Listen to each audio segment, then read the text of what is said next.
Olá! Hoje a gente vai mergulhar fundo nas regras do jogo para quem quer vender para o governo aqui no Brasil. O assunto é a nova lei de licitações, um manual que, olha, é essencial e que mudou completamente a forma como o setor público compra e contrata tudo.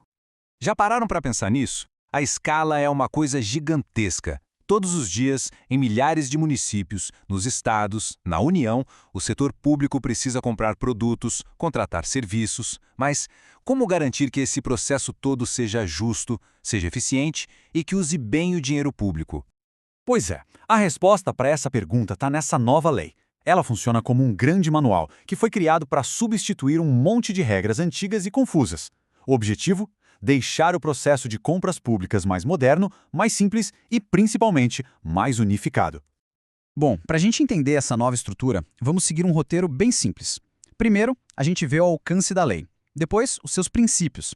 Aí, as fases do processo, as modalidades de compra e, por fim, os objetivos que ela quer alcançar.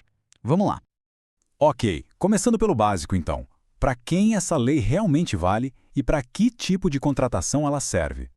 Olha, a abrangência dessa lei é uma coisa impressionante. Ela se aplica a praticamente todo o setor público, viu? De prefeituras a ministérios, passando pelo legislativo e judiciário. E ela cobre quase tudo que o governo precisa, de material de escritório e grandes obras, até o aluguel de um imóvel ou a compra de um sistema de tecnologia. É um universo gigantesco de contratações. Agora, a gente vai para o coração da lei.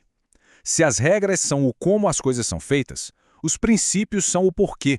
Eles são a base, a bússola que orienta cada decisão dentro de um processo de licitação. E o primeiro princípio que a gente precisa destacar é a eficiência. Sabe o que isso quer dizer? Que a administração não deve buscar só o preço mais baixo. Ela tem que buscar o melhor resultado como um todo, pensando em qualidade, durabilidade, custo de manutenção. É sobre fazer mais e melhor com o dinheiro que se tem. Em seguida, um princípio fundamental: a transparência. A sociedade tem todo o direito de saber como o dinheiro público está sendo gasto. Por isso, a lei reforça que os processos devem ser abertos, com editais e resultados divulgados para todo mundo ver, principalmente lá no Portal Nacional de Contratações Públicas. E aqui a gente tem a igualdade, que também é chamada de isonomia. O ponto central é bem simples: garantir que todas as empresas que tenham interesse, sejam elas grandes ou pequenas, tenham exatamente a mesma chance de competir, sem nenhum privilégio, sem direcionamento. É a base para uma competição justa de verdade. E a lista de princípios, olha, é longa. Vale destacar o planejamento, que obriga o governo a pensar muito bem antes de comprar. E também o desenvolvimento nacional sustentável, que usa o poder de compra do Estado para gerar benefícios sociais e ambientais. Isso mostra o quanto a lei tenta ser moderna.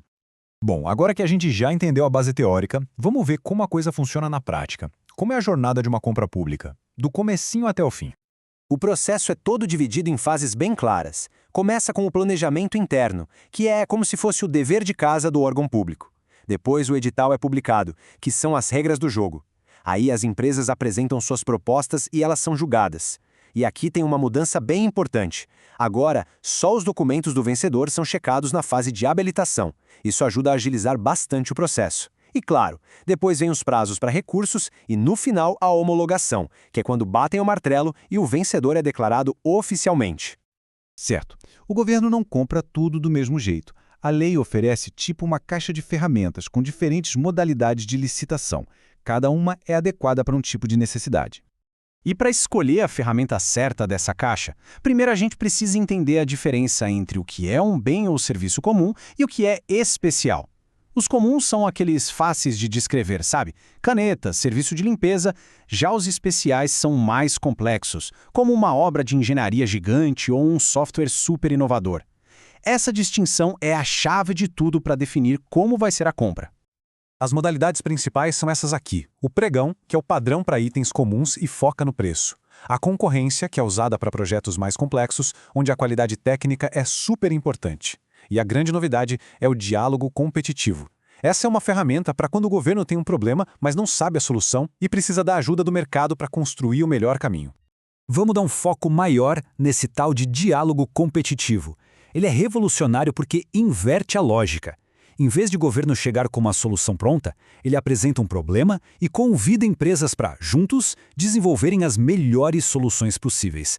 É um baita incentivo à inovação. E chegamos na nossa última parte. Depois de ver tantos detalhes, tantas regras, vale a gente se perguntar, afinal de contas, qual é o propósito final disso tudo? O que a lei realmente quer alcançar? A resposta está aqui, direto do artigo 11 da lei. O objetivo central é simples: selecionar a proposta mais vantajosa. E como a gente viu, vantajoso não quer dizer só mais barato, né? Envolve o ciclo de vida todo do produto, a qualidade e, claro, o melhor retorno possível para a sociedade. Então, para resumir, os 4 grandes pilares da lei são: primeiro, conseguir o melhor valor pelo dinheiro público.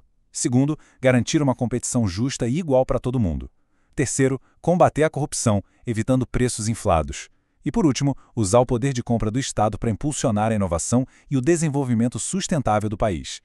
Olha, no papel, a lei é moderna, é ambiciosa. Ela tem ferramentas para gerar mais eficiência, mais inovação. A grande questão que fica no ar é: será que a sua aplicação no dia a dia vai realmente conseguir transformar a cultura das compras públicas no Brasil? Será que vai trazer benefícios reais para toda a sociedade? Essa é uma reflexão fundamental para o futuro do país.